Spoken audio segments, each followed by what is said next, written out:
अररिया में जो पुल प्रधानमंत्री सड़क योजना के तहत निर्माणाधीन था, अप्रोच रोड उसका नहीं बना था और वह उपयोग में भी आम लोगों के लिए नहीं था। जल प्रवाह बदलने के चलते और निर्माण की गुणवत्ता में कमी के चलते वह पुल ध्वस्त हुआ, यह बिल्कुल सही है।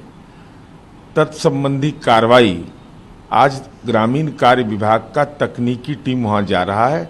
जो भी सक्षम कार्रवाई है वह भी किया जाएगा और उसकी तकनीकी जांच कर करके उसके नतीजे के आधार पर कठोरतम कार्रवाई सुनिश्चित की जाएगी। इससे पहले बिहार में अगवानी पुल गिरा और लगातार सवाल भाई निर्माणाधीन पुल है, अप्रोच रोड नहीं बना है और मुझे जहां तक स्मरण है कि 2021 से ही बन रहा है और अब तक वह पूरा नहीं हुआ। तो ये स्वाभाविक रूप से उसमें पानी का धार बदला, क्या मामला है, तो तकनीकी टीम उसकी जांच करेगी। लेकिन ऐसी घटनाएं कोई अप्रत्याशित नहीं होता है, ऐसा हो जाता है। इसको कौन इनकार कर रहा है? ये तो नहीं कह रहा है कि नहीं टूटा है पुल टूटा है और तकनीकी टीम जब तक की रिपोर्ट नहीं देती है तब तक के उस पर कौन इसके लिए गुनाहगार है, क्या क्वालिटी में कमी थी, इन तमाम तथ्यों की जांच करेगा। प्रधानमंत्री बनने का बिहार दौरे पर और नालंदा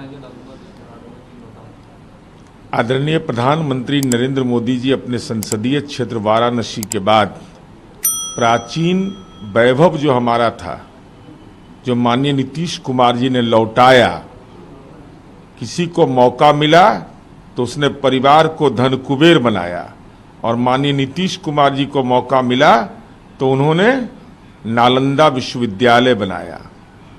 तो माननीय नीतीश कुमार जी का वह की परिकल्पना और उसको साकार रूप देने में केंद्र सरकार की भूमिका, तो आदरणीय प्रधानमंत्री जी आज नालंदा दौरा करेंगे, नालंदा विश्वविद्यालय जाएंगे, नालंदा के खंडहर को देखेंगे और वहां की जनता तो नारा लगा रही है, जिया हो नीतीश कुमार।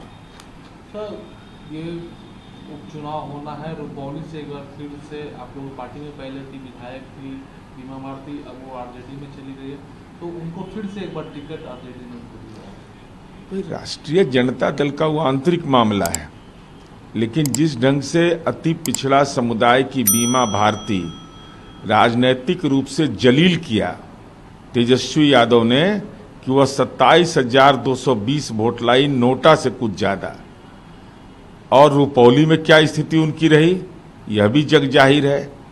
तो चूंकि अति पिछड़ा का शोषण करना है, राजनीतिक सामंत है ये लोग, नहीं तो तेजस्वी यादव यह बताएं कि लोकसभा चुनाव में वोट का स्थानांतरण बीमा भारती के पक्ष में क्या इस चलते नहीं हुआ? अपनी बहन के लिए तो आप लोग करवा लिया, लेकिन अपने आधार वोट का ट्रांसफर इसलिए नहीं करवाया कि वो अति पिछड़ा समुदाय की महिला है। तो अति पिछड़ा का राजनीतिक अपमान राष्ट्रीय जनता दल की कार्य प्रणाली है। तो लोकसभा चुनाव में अपमानित कराया, विधानसभा उपचुनाव में अपमानित कराएगा। अच्छा, ये तमिलनाडु के मुख्यमंत्री एम.के. स्टालिन उन्होंने केंद्र से जो नवनिर्मित आपराधिक कानून है उसे रोकने का आग्रह किया। देखिए, तंत्र को ठीक किया जाना ही लोकतंत्र में चुनौती होती है। ब्रिटिश काल के जो बने हुए कानून हैं, तो कार्यानुभव के आधार पर सरकार को यह अधिकार प्राप्त है इसकी कानून में संशोधन करने का, और पार्लियामेंट को इस पर बहस करने का है। तो उनके सांसद हैं, पार्लियामेंट के अंदर में अपनी भावना को व्यक्त कर सकते हैं, लेकिन महत्वपूर्ण विषय यह है कि तंत्र को ठीक किया जाना ही लोकतंत्र में बड़ी चुनौती होती है।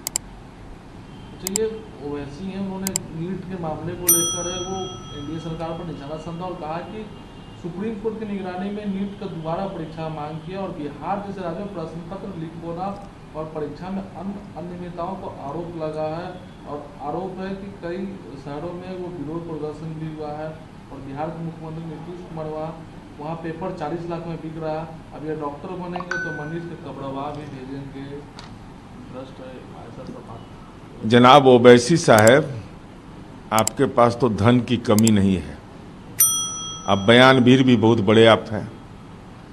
अगर छात्र छात्राओं की चिंता आपको है तो माननीय सर्वोच्च न्यायालय इसकी सुनवाई कर रहा है, तो उसमें इंटरवेनर बनने में तो आपको कोई रोक नहीं रहा है। तो उसमें तो कोई पेच है नहीं। अगर आपके पास साक्ष्य है और जिन आरोपों को आप लगा रहे हैं बिहार पर, आपको आपकी जानकारी अद्यतन कर देना चाहते हैं। आर्थिक अपराध शाखा बिहार ने स्वतः संज्ञान लेकर के इसका जांच प्रारंभ किया और जांच के जद में बहुत सारे लोग आए हैं, उनकी गिरफ्तारियां सुनिश्चित की गई है और सरकारी नौकरी देने में राज्य सरकार की जो प्रतिबद्धता है वह 12 लाख के लगभग हम देने जा रहे हैं। और यह भी आपको जानकारी दे रहे हैं कि देश के विभिन्न राज्यों में ऐसी सूचनाएं प्रश्न पत्र के संबंध में मिलती, युवाओं के मेधा पर वह प्रहार होता है, वह राजनीतिक जो जालसाज होते हैं वैसे लोग प्रहार करते हैं। तो आगामी सत्र में हम ऐसा कानून बनाने जा रहे हैं जिससे प्रश्न पत्र लीक किया जाना जैसे गंभीर अपराध में जो मुजरिम बनेंगे वो ऐसा जेल में कराहेंगे कि पुश्त दर पुश्त उनको याद रहेगा।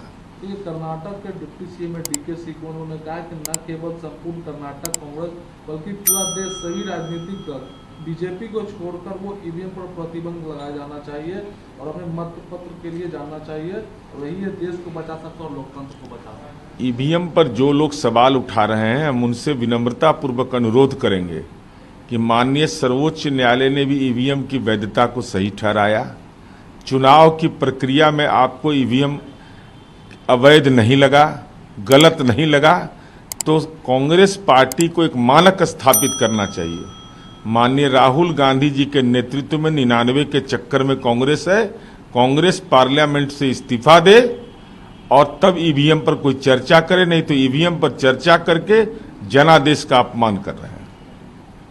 जी, ये आप ही के पार्टी एनडीए में सहयोगी है दिलीप जायसवाल मंत्री, उन्होंने कहा है कि अवैध हथियार को लेकर चलने वाले को सीधे गोली मार दी जाएगी। देखिए, बिहार में माननीय मुख्यमंत्री नीतीश कुमार जी ने कानून का राज स्थापित किया, कानून को अपना काम करने दिया।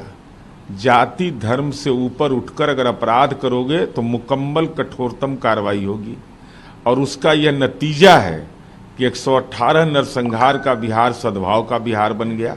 5243 लालू जी और राबड़ी जी के शासनकाल में फिरौती के लिए अपहरण हुआ था। आज कोई माई का लाल फिरौती के लिए अपहरण का हिम्मत नहीं कर सकता है।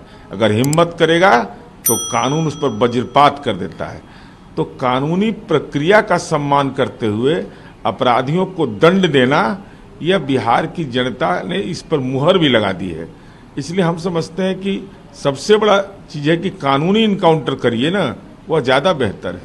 लेकिन उन्होंने ये भी कहा कि एसआईटी का गठन होगा, पुलिस उस पर ये करेगा जो भी। अरे एसआईटी का तो गठन कोई भी आपराधिक घटना पर पुलिस को सक्षम अधिकार होता है। अब इस संबंध में मुझे तो इतनी ही जानकारी है कि किसी भी एसपी को यह अधिकार है कि एसआईटी का गठन करते हैं और एसआईटी को विशेष जिम्मेवारी दी जाती है। अब उनका संदर्भ क्या है एसआईटी के संदर्भ में मुझे नहीं मालूम।